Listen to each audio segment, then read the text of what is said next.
ಸನ್ಮಾನ್ಯ ಅಧ್ಯಕ್ಷರೇ, ನಾನು ನಿಲುವಳಿ ಸೂಚನೆಯನ್ನ ಕೊಟ್ಟಿದ್ದೀನಿ. ಪ್ರಶ್ನೆ ಪ್ರತಿದಿನ ಏನಾಗ್ತೈತೆ, ಪ್ರಶ್ನೆ ಅವರಾದ್ಮೇಲೆ ನಾವು ನಿಲುವಳಿ ಸೂಚನೆಯನ್ನ ತರಬೇಕು. ಇಲ್ಲೇನಾಗ್ತಾ ಇದೆ, ನೀವು ಪ್ರಶ್ನೆಯನ್ನ ಕೊನೆಯಲ್ಲಿ ಹಾಕೊಂತೀರಾ. ನಾವು ನಿಲುವಳಿ ಸೂಚನೆ ಅದಕ್ಕೆ ಅರ್ಥನೇ ಬರಲ್ಲ, ಅದಕ್ಕೆ ಗಾಂಭೀರ್ಯತೆನೂ ಬರಲ್ಲ, ಅರ್ಥನೇ ಬರಲ್ಲ. ಅದಕ್ಕೋಸ್ಕರ ಪ್ರತಿದಿನ ಅಲ್ಲ, ಇದೊಂದು 2 ದಿವಸದಿಂದ ಮಾತ್ರ, ನಿನ್ನೆ ಮತ್ತು ಇವತ್ತು ಮಾತ್ರ. ಅದೇ ಆಯ್ತಲ್ಲ, ಇರೋದೇ 2 ದಿನ, ಉಳಿದಿರೋದೇ 2 ದಿನ. ಮುಂಚೆಲ್ಲ ಸ್ಟಾರ್ಟಿಂಗ್ ಅಲ್ಲಿ ಇತ್ತು. ಇವತ್ತು ಬೇರೆ ಪ್ರಶಸ್ತಿ ಬೇರೆ ಒಂದು ಹಾಕೊಂಡಿದ್ದೀರಾ, ಅದೊಂದು ಪ್ರಶಸ್ತಿ ಅಂದ್ರೆ ಏನಲ್ಲ ಒಂದು. ಈಗ ಸದನ ಕಂಟಿನ್ಯೂಸ್ ಆಗಿ ನಡೆಯುವಂತದಕ್ಕೆ ಒಂದಲ್ಲ ಒಂದು ಅಡೆತಡೆಗಳು ಬರ್ತಾನೆ ಇದೆ. ಅದಕ್ಕೆ ಕಾರಣ ಇರ್ಬೋದು, ಇಲ್ಲ ಅಂತ ನಾನು ಹೇಳಲ್ಲ. ಅದರಿಂದ ದಯವಿಟ್ಟು ಈ ಒಂದು ನಾನೇನು ನಿಲುವಳಿ ಸೂಚನೆಯನ್ನ ತಂದಿದ್ದೀನಿ, ಈ ಆಸ್ಪತ್ರೆಗಳಲ್ಲಿ ಔಷಧಿಗಳ ಕಳಪೆ ಔಷಧಿ, ಡ್ರಗ್ ಮಾಫಿಯಾಗೆ ಈ ಸರ್ಕಾರ ಭಾಗಿಯಾಗಿರುವಂತದ್ದು, ಆಸ್ಪತ್ರೆಗಳಲ್ಲಿ ಡಾಕ್ಟರ್ ಇಲ್ಲ, ಶೌಚಾಲಯಗಳಿಲ್ಲ, ಮತ್ತೆ ಎಕ್ಸ್ಪೈರಿ ಆಗಿರುವಂತ ಏನು ಔಷಧಿಗಳಿದೆ, ಅದೆಲ್ಲಾನು ಕೂಡ ಇವತ್ತು ಆಗಿದೆ. ಅದಕ್ಕೆ ನಾನು ತಂದಿದ್ದೀನಿ. ದಯವಿಟ್ಟು ನೀವು ಅದನ್ನ ಅಲ್ಲ, ಈಗ ನಿಲುವಳಿ ಸೂಚನೆ ನಾನೇ ಓದಿದ್ದೇನೆ. ಇದರ ತಮ್ಮ ಹಲವಾರು ಬೇರೆ ಬೇರೆ ವಿಚಾರಗಳನ್ನು ಹೇಳಿದ್ದೀರಿ. ಅದು ಆಡಳಿತದ ವೈಫಲ್ಯ ಅಂತ ಎಲ್ಲಿ ಇವತ್ತು ಆ ಒಂದು ಕಂಡು ಬರುವುದಿಲ್ಲ. ಅದಕ್ಕೆ ಇದು ನಿಲುವಳಿ ಸೂಚನೆ ಅಂತ ಬರುವುದಿಲ್ಲ. ನಾವು ಮತ್ತೆ ನಿಮ್ಗೆ ಅರ್ಧ 69 ಚರ್ಚೆ ಮಾಡಲಿಕ್ಕೆ ಖಂಡಿತ ಅವಕಾಶ ಕೊಡ್ತೇನೆ. ಈಗ ನೀವೆಲ್ಲ ಉತ್ತರ ಕನ್ನಡ ಚರ್ಚೆ ಮಾಡಲಿಕ್ಕೆ ಒಂದು ಅವಕಾಶ ಮಾಡಿಕೊಡ್ತೀವಿ. ವೈಫಲ್ಯ ಅಂತ ಹೇಳಿದ ಮೇಲೆ ತಾನೇ ಗೊತ್ತಾಗುತ್ತೆ. ಆಡಳಿತ ವೈಫಲ್ಯ ಅಂತ ನಾವು ಹೇಳಿದ ಮೇಲೆ ಗೊತ್ತಾಗಲ್ಲ. ಆದ್ರೆ ಉತ್ತರ ಕನ್ನಡ ಸಮಸ್ಯೆ ಅದು ಒಳಗ ಬೆಳಗಾವಿದಾಗ ನಿಮ್ಗೆ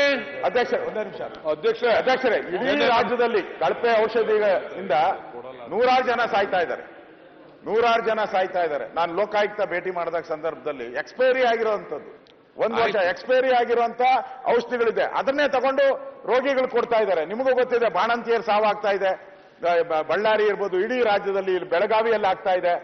ಸಾವು ಸರಮಾಲೆ ಆಗ್ತಾ ಇದೆ. ಈ ಸರ್ಕಾರ ಈ ಒಂದು ಮೆಡಿಕಲ್ ಮಾಫಿಯಾ ಕಪಿಮುಷ್ಟಿಯಲ್ಲಿ ಸಿಕ್ಕಾಕೊಂಡ್ಬಿಟ್ಟಿದೆ. ಈ ಮೆಡಿಕಲ್ ಮಾಫಿಯಾ ಇಲ್ಲಾಂದ್ರೆ ಯಾಕೆ ನಾನು ಹೇಳೋದು, 6 ತಿಂಗಳಿಂದಾನೇ ಇದು ಯೂಸ್ ಮಾಡಬಾರ್ದು ಅಂತ ಹೇಳಿದ್ದಾರೆ. ರಿಪೋರ್ಟ್ ಕೊಟ್ಟಿದ್ದಾರೆ 6 ತಿಂಗಳಿಂದಾನೆ ಈ ಮೆಡಿಸಿನ್ಸ್ ಯೂಸ್ ಮಾಡಬಾರ್ದು. ಯಾರು ಒತ್ತಡದ ಮೇಲೆ ಇದನ್ನೆಲ್ಲ ಪರ್ಚೇಸ್ ಮಾಡಿದ್ರು? ಯಾವ ಒತ್ತಡದ ಮೇಲೆ ಇದನ್ನೆಲ್ಲ ಪರ್ಚೇಸ್ ಮಾಡಿದ್ರು? ಅದರಿಂದ ದೊಡ್ಡ ಮಾಫಿಯಾ ಸರ್ಕಾರ ಸಿಕ್ಕಾಕೊಂಡಿದೆ. ಅದರಿಂದ ಮಾಡಿಲ್ಲ ಅಂದ್ರೆ, ನಾವು ಚರ್ಚೆಗೆ ಅವಕಾಶ ಕೊಡಿಲ್ಲ ಅಂದ್ರೆ ಇನ್ನೂ 100 ಜನ ಸಾಯ್ತಾರೆ ಕರ್ನಾಟಕದಲ್ಲಿ.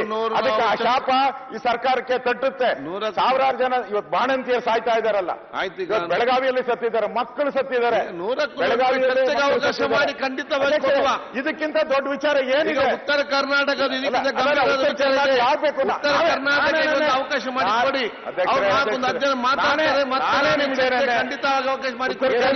ಅವಕಾಶ ಅಂತ ಹೇಳಿ ನಿಮ್ಗೆ ದಯವಿಟ್ಟು ಮಾಡಿ. ಉತ್ತರ ಕರ್ನಾಟಕ ಆದ್ರೆ ಕೊಡ್ತೇನೆ. ಬಾಣಂತಿಯರ ಸಾವಿಗೆ ಮತ್ತೆ ನ್ಯಾಯ ಸಿಗ್ಬೇಕಲ್ಲ. ಬಾಣಂತಿಯರ ಸಾವಿಗೆ ಈ ಸರ್ಕಾರ ಕಾರಣ. ಚರ್ಚೆಗೆ ಕೂಡ ನ್ಯಾಯ ಬೇಕಲ್ಲ. ಹೇಳಿದ್ದಾರೆ ಇದೆಲ್ಲ ಬಯಲಿಗೆ ಎಳೆದಿದ್ದಾರೆ. ಜನತೆ ಉತ್ತರ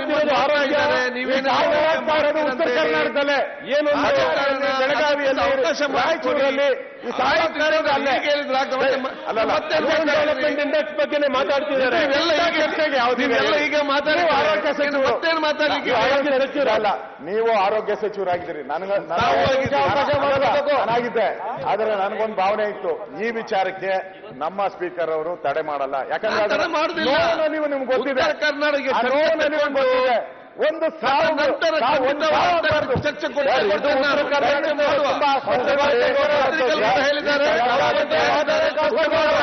ತುಂಬಾ ಆಸ್ಪತ್ರೆಗಳು ಇದನ್ನ ನೀವು ಅವಕಾಶ ಕೊಡ್ತೀರಾ? ನಮ್ಮ ಉತ್ತರ ಕನ್ನಡ ಚರ್ಚೆ ಆಗಿ ಬೇಗನೆ ಇದು ಅತ್ಯಗತ್ಯ. ಇವತ್ತು ಚರ್ಚೆಗೆ ಅವಕಾಶ ಮಾಡಿಕೊಡ್ತೇನೆ. ಇವತ್ತೇ ಮಾಡಿಕೊಡಿ ದಯವಿಟ್ಟು. ಈ ಮೆಡಿಕಲ್ ಮಾಫಿಯಾ ದಂಧೆ ನಿಲ್ಲಬೇಕು ಅನ್ನೋದು ನಮ್ಮ ಉದ್ದೇಶ ಇರ್ತಕ್ಕಂಥ. ಕೊಡ್ತೇನೆ. ಉತ್ತರ ಅವಕಾಶ ಮಾಡಿ.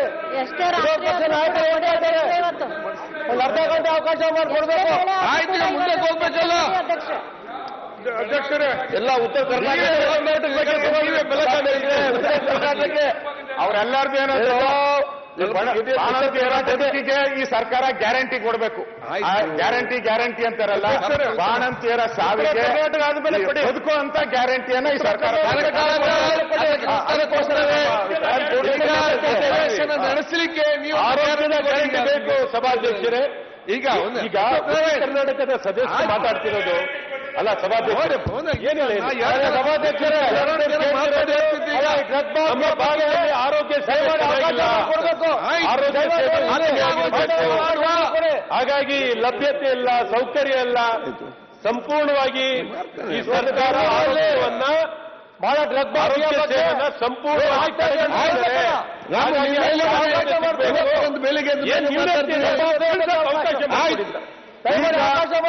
ರಾಮಮೂರ್ತಿ ಅವರೇ ಕಾಯ್ತಾ ಇದ್ದಾರೆ.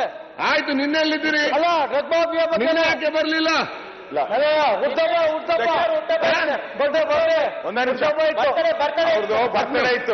ಬರ್ತಡೇ ಇತ್ತು, ಬಂದಿಲ್ಲ ಅವರು. ರಾಮಮೂರ್ತಿ ಒಂದೇ ನಿಮಿಷ, ಅವರು ಆ ಮೆಡಿಕಲ್ ಬಗ್ಗೆ ಹೇಳೋದು, ಅಲ್ಲಿ ಒಂದು ಮುಸ್ಲಿಂ ಜನಾಂಗದ ದೊಡ್ಡ ಒಂದು ಕೇರಿ ಇದೆ. ಅಲ್ಲೇನಾಗಿದೆ, ಈ ಕ್ಯಾನ್ಸರ್ ಪೀಡಿತರಾಗಿರ್ತಾರಲ್ಲ, 30 ರೂಪಾಯಿ ಮೆಡಿಸನ್ ತಗೊಂಡು ಅಲ್ಲೇ ಸಿಗುತ್ತೆ ಅಂಗಡಿಗಳಲ್ಲಿ, ಅವರೇ ತಗೊಂಡು ಚುಚ್ಕೊಂತ ಇದ್ದಾರೆ.